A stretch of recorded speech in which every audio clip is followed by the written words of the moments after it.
ಎಂಬ ಒಂದು ಚಿಕ್ಕ ರೂಪಕವನ್ನು ನಿಮ್ಮ ಮುಂದೆ ಪ್ರದರ್ಶಿಸಲಿದ್ದಾರೆ. ನೀವು ಶಾಸ್ತ್ರೀಯ ರೀತಿಯಲ್ಲಿ ಕುಳಿತುಕೊಂಡು ಕೇಳಬೇಕಾಗಿ ವಿನಂತಿಸಿಕೊಳ್ಳುತ್ತೇನೆ. ಒಡೆಯರು ಬರ್ತಾ ಇದ್ದಾರೆ. ಒಡೆಯರು ಬರ್ತಾ ಇದ್ದಾರೆ.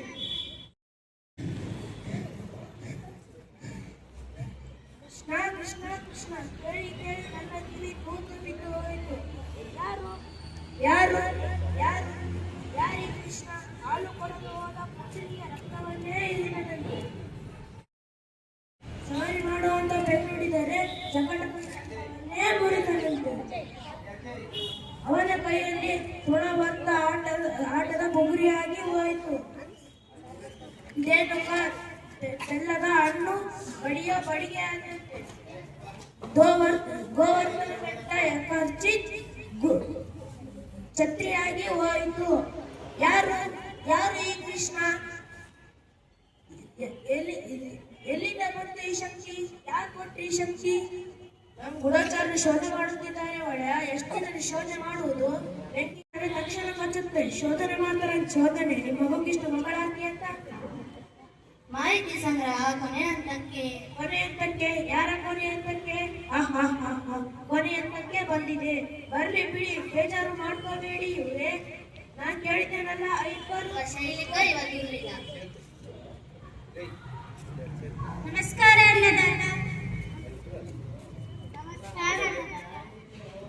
ಇದು ನಿಮ್ಮ ಕಾಲ ಕಾಲು. ಇದು ನಿಮ್ಮ ಕಾಲಲ್ಲ, ನಿಮ್ಮ ಎಕ್ಕಡ. ಶಭಾಷ್. ಇದು ಕಾಲಲ್ಲ, ಇದು ಎಕ್ಕಡನೂ ಅಲ್ಲ, ಯಮಪಾಶ. ಯಮಪಾಶ ತಿಳ್ಕೊಳ್ಳಿ. ಏರ್ಪಾಡೆಲ್ಲ ಆಗಿದೆಯಾ? ಆಗಿದೆ ಒಡೆಯ.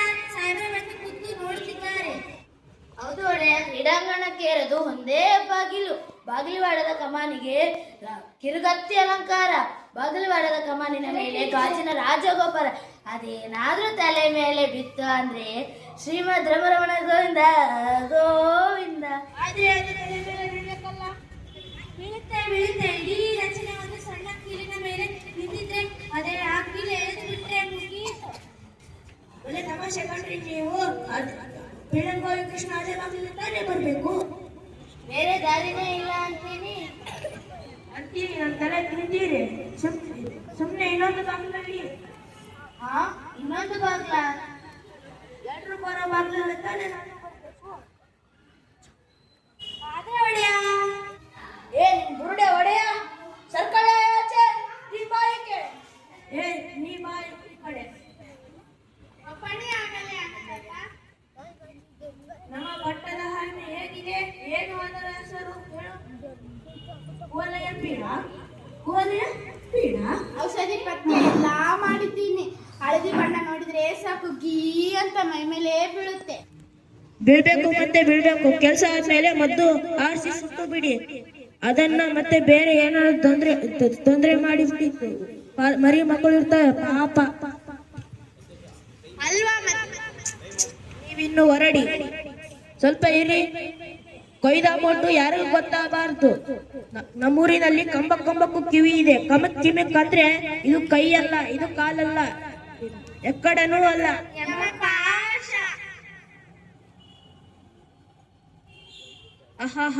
ಬಲೆ ತಮಾಷೆ ಕಂಡ್ರಿ ನೀವು. ಮಂತ್ರಿ, ಇವರ ಮೇಲೆ ಒಂದು ಕಣ್ಣಿಕ್ಕು. ರಾಜಕೀಯದಲ್ಲಿ ಯಾರನ್ನು ನಂಬಬಾರದು. ನಿನ್ನನ್ನು ನೀನು ಕೂಡ. ಮಂತ್ರಿ ಬಾಯಿಲಿ ಇರ್ಲಿ ಬುದ್ಧಿ. ಏನಿರ್ಬೇಕ್ರಿ? ಮಂಡ್ಯಲ್ಲಿ ಸ್ವಲ್ಪ ಕೊಂಚ ಮಾಂಸ ಇರಬೇಕು. ನೀವ್ ನೋಡಿದ್ದೀರೇನ್ರಿ? ಏನಂದ್ರಿ ಒಡೆಯ? ನೀವು ನೋಡಿದ್ದೀರೇನ್ರಿ ಆ ಕೃಷ್ಣನ? ನೋಡಿದೆ ಒಡೆಯ. ಹೇಗಿದ್ದಾನ್ರಿ ಆ ಪಟ್ಟಿಂಗ? ಇದ್ದಾನೆ ಒಡೆಯ. ನಿಮಗೆ ತಿಳಿದಿಲ್ಲ ಅಲ್ವಾ? ನಿಮ್ಮ ತಲೆ ಆ ಹುಡುಗನನ್ನು ನೀವು ಹತ್ತಿರದಿಂದ ನೋಡಿದ್ದೀರಿ ಅಲ್ವಾ? ನೋಡಿದೆ ಒಡೆಯ. ಅವನು ನಮ್ಮ ದೇವಕಿಯ ತರ ಅನಿಸುತ್ತಾ ನಿಮಗೆ? ಕೊಂಟು, ಮೂಗು, ತುಟಿ, ಗದ್ದ ಏನಾದ್ರೂ ಹೋಲಿಕೆ ಇದೆಯಾ? ದೇವಕಿಯ ತರ, ವಾಸುದೇವನ ತರ ಹೊಟ್ಟೆಯಲ್ಲಿ ಹುಟ್ಟಿದ್ರೆ ಏನಾದ್ರೂ ಒಂದು ಹೋಲಿಕೆ ಇರಬೇಕು. ನನ್ನ ನೋಡಿ, ಈ ಕೈ ಬೆರಳು ಮಾತ್ರ ನಮ್ಮಪ್ಪಂದೆ. ಈ ಕೈ ಮಾತ್ರ ನಮ್ದು. ವಸುದೇವ ದೇವಕಿ ತರ ಹೋಲಿಕೆ ಏನೂ ಕಾಣಲಿಲ್ಲ. ಆದರೆ ಕೈ ಮಾತ್ರ ಹೀಗೆ ಕಾಣ್ತದೆ. ಎಲ್ಲ ಇವನ ಸೋದರ ನೋಡ್ತವೇನ್ರಿ? ಮಹಾರಾಜರು ವಾಸುದೇವ ಮತ್ತು ದೇವಕಿಯನ್ನು ನೋಡಲು ಸೆರೆಮನೆಗೆ ಹೋದರು. ಈಗ ಏನಾಗಿತ್ತು ಎಂದು ವೀಕ್ಷಿಸೋಣ.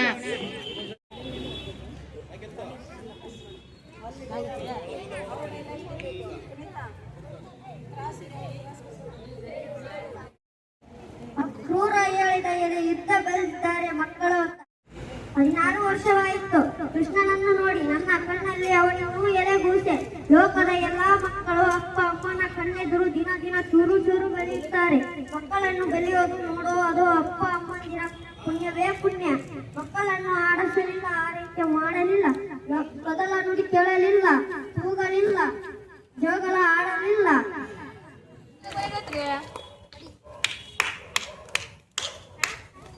ನೋಡಿ ಯಾರೋ ಬಂದ ಆಗಿದೆ. ಓಹೋ ಮಹಾರಾಜ, ಬಾ ಬಾ.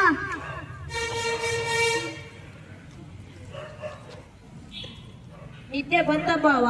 ಹೂ, ಬರದೆ ಏನು ಮಾಡುತ್ತೆ? ರಾಜನ ಅಂಕೆ ಎಲ್ಲ ದೆವ್ವದ ಕಾಟ. ಮೊದಲಿಂದ ಅಷ್ಟೇ ತಮಾಷೆ ಬಾವ ನೀನು. ಸ್ವಲ್ಪ ಹಾಲಾದರೂ ಕೊಡು. ಹಾಲ ಕುಡಿಯೋ ನಾವು. ಹಾಲೆಲ್ಲ ಇಳಿಸಲ್ಲ ನನಗೆ. ಶ್ರೀಸಗರ ಮದನದ ಗತೆ ಗೊತ್ತಲ್ಲ ನಿಮಗೆ? ಬೇಡ ದೇವಕ್ಕೆ ಹಾಲು ಗೀಲು ಏನು ಬೇಡ. ಸುಮ್ಮನೆ ಸ್ವಲ್ಪ ಹೊತ್ತು ಮಾತಾಡಿ ಹೋಗೋಣ ಅಂತ ಬಂದೆ. ನಿನ್ನ ಕುಂಬಳ, ನಿನ್ನ ಕುಡುಗೋಳು, ಮಾತಾಡು ಮಹಾರಾಜ. ನೋಡಿದ್ಯಾ ನನ್ನ ಮೇಲೆ ಸಮಾಧಾನ. ನನ್ನ ತಂಗಿಯ ಮೇಲೆ ಪ್ರೀತಿ ಇಲ್ಲ ಅನ್ಕೊಂಡಿದ್ಯಾ? ಸಂಕೋಲೆ ಆಕ್ಷಿ ನಿಜ, ಆದ್ರೆ 100ಕ್ಕೆ 100 ಶುದ್ಧ ಅಪರಂಜಿ ಇದು. ಕೊರಳಿಗೆ 3 ಎಳೆ, ಕೈಗೆ 2 ಎಳೆ, ಕಾಲಿಗೆ 1 ಎಳೆ, ಎಲ್ಲ ಚಿನ್ನದ್ದೆ. 25 ವರ್ಷ ಆಯ್ತು ಮಾಡಿಸಿ. ಏನಾದ್ರೂ ಕಪ್ಪಾಗಿದೆಯಾ? ಇದು ಪ್ರೀತಿ ಅಂದ್ರೆ. ಇರ್ಲಿ ಬಿಡು ಬಾವ, ನಿಮಗೊಂದು ವಿಶೇಷ ಸುದ್ದಿ ಹೇಳಬೇಕು. ಅಪ್ಪ, ಯಾಕೆ ನಿಮಗೆ ಗೊತ್ತಿಲ್ವೇ? ಅದೃಷ್ಟ ಬಂದರು ನೀವು. ನಿಮಗೆ ಏನು ಗೊತ್ತಾಗಲ್ಲ. 10ಕ್ಕೆ ನಿದ್ದೆ, 10ಕ್ಕೆ ನಿದ್ದೆ. ಬಿಸಿಲಲ್ಲಿ ಕೈಯೋ ಆಗಿಲ್ಲ, ಮಳೆಯಲ್ಲಿ ಕೈಯೋ ಆಗಿಲ್ಲ. 4 ಗೋಡೆ ಮಧ್ಯೆ ನಿಮ್ದೇ ಒಂದು ಪ್ರಪಂಚ. ಸೊಳ್ಳೆ ಕೂಡ ಬರಲ್ಲ, ಒಂದು ಹೋಗಲ್ಲ. ಆದ್ರೂ ಗುಂಪು ಸೆರೆಮನೆ ಒಳಗೆ ಬಂದೇ ಬಿಡ್ತು. ನೆಮ್ಮದಿ ಸೆರೆಮನೆಯಿಂದ ಹೊರಗೆ. ಆದ್ರೂ ದೇವಕಿ, ಈ ಬಂಧನಲ್ಲಿ ಇದ್ರೂ ಕೂಡ ಸ್ವಾತಂತ್ರ್ಯಗಳು. ನಾವು ಬಯಲಲ್ಲಿ ಇದ್ರೂ ಕೂಡ ಬಂದಿಗಳು. ಎಲ್ಲಿ ಹೋದ್ರು ಅಂಗರಕ್ಷಕರ ಪೀಡೆ. ಕಣ್ಣು ಮುಚ್ಚಿದರೆ ಪಗ ಕುಣಿಯುತ್ತಾ ನಾನು ಕೊಂದ ಮಕ್ಕಳು. ನಿಶ್ಚಿಂತವಾಗಿ ಊಟ ಮಾಡೋ ಆಗಿಲ್ಲ, ನಿಶ್ಚಿಂತವಾಗಿ ನಿದ್ದೆ ಮಾಡೋ ಆಗಿಲ್ಲ. ಕಣ್ಣು ಮುಚ್ಚಿದ್ರೆ ಸಾಕು, ತಕ ಪಕ ಕುಣಿಯುತ್ತಾ ನಾನು ಕೊಂದ ಮಕ್ಕಳು ಕಣ್ಮುಂದೆನೇ ಬರುತ್ತವೆ. 16 ವರ್ಷ ಹಿಂದೆ ಅಷ್ಟಮಿ ರಾತ್ರಿ ಈ ದೇಶದಲ್ಲಿ ಎಷ್ಟು ಮಕ್ಕಳು ಹುಟ್ಟಿದ್ದಾವೋ, ಎಷ್ಟಂತ ಸಾಯಿಸ್ಲಿ. ದೇವಕಿಯ 8ನೆಯ ಮಗ ಪುತ್ರ ಅಲ್ಲ, ಪುತ್ರಿ. ಬೆನ್ನಿಗೆ ಬಿದ್ದ ಅಣ್ಣನಿಗಿಂತ ಹೊಟ್ಟೆಯಲ್ಲಿ ಹುಟ್ಟು ಕೂಸು ನಿನಗೆ ಗೊತ್ತಿಲ್ಲ? ದಯವಿಟ್ಟು ಹೇಳು, ನಿನ್ನ 8ನೇ ಮಗನ ಎಲ್ಲಿ ಬಚ್ಚಿಟ್ಟಿದ್ದಿ?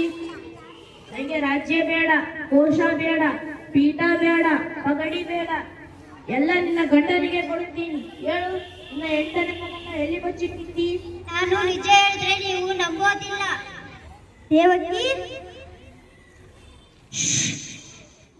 ಹೇಳು, ನಿನ್ನ ಮಾತನ್ನು ನಂಬುತ್ತೀನಿ. ಬಚ್ಚಿಟ್ಟಿದ್ದು ನಿಜ, ಆದ್ರೆ 9 ತಿಂಗಳು. ಇಲ್ಲಿ ಬಚ್ಚಿಟ್ಟಿದ್ದೆ ಮಗುನ. ಮತ್ತೆ ಅದೇ ಮಗಳು ಹೇಳೇ? 16 ವರ್ಷ ಲಕ್ಷ ಮಕ್ಕಳನ್ನು ಸಾಯಿಸಿದೆ.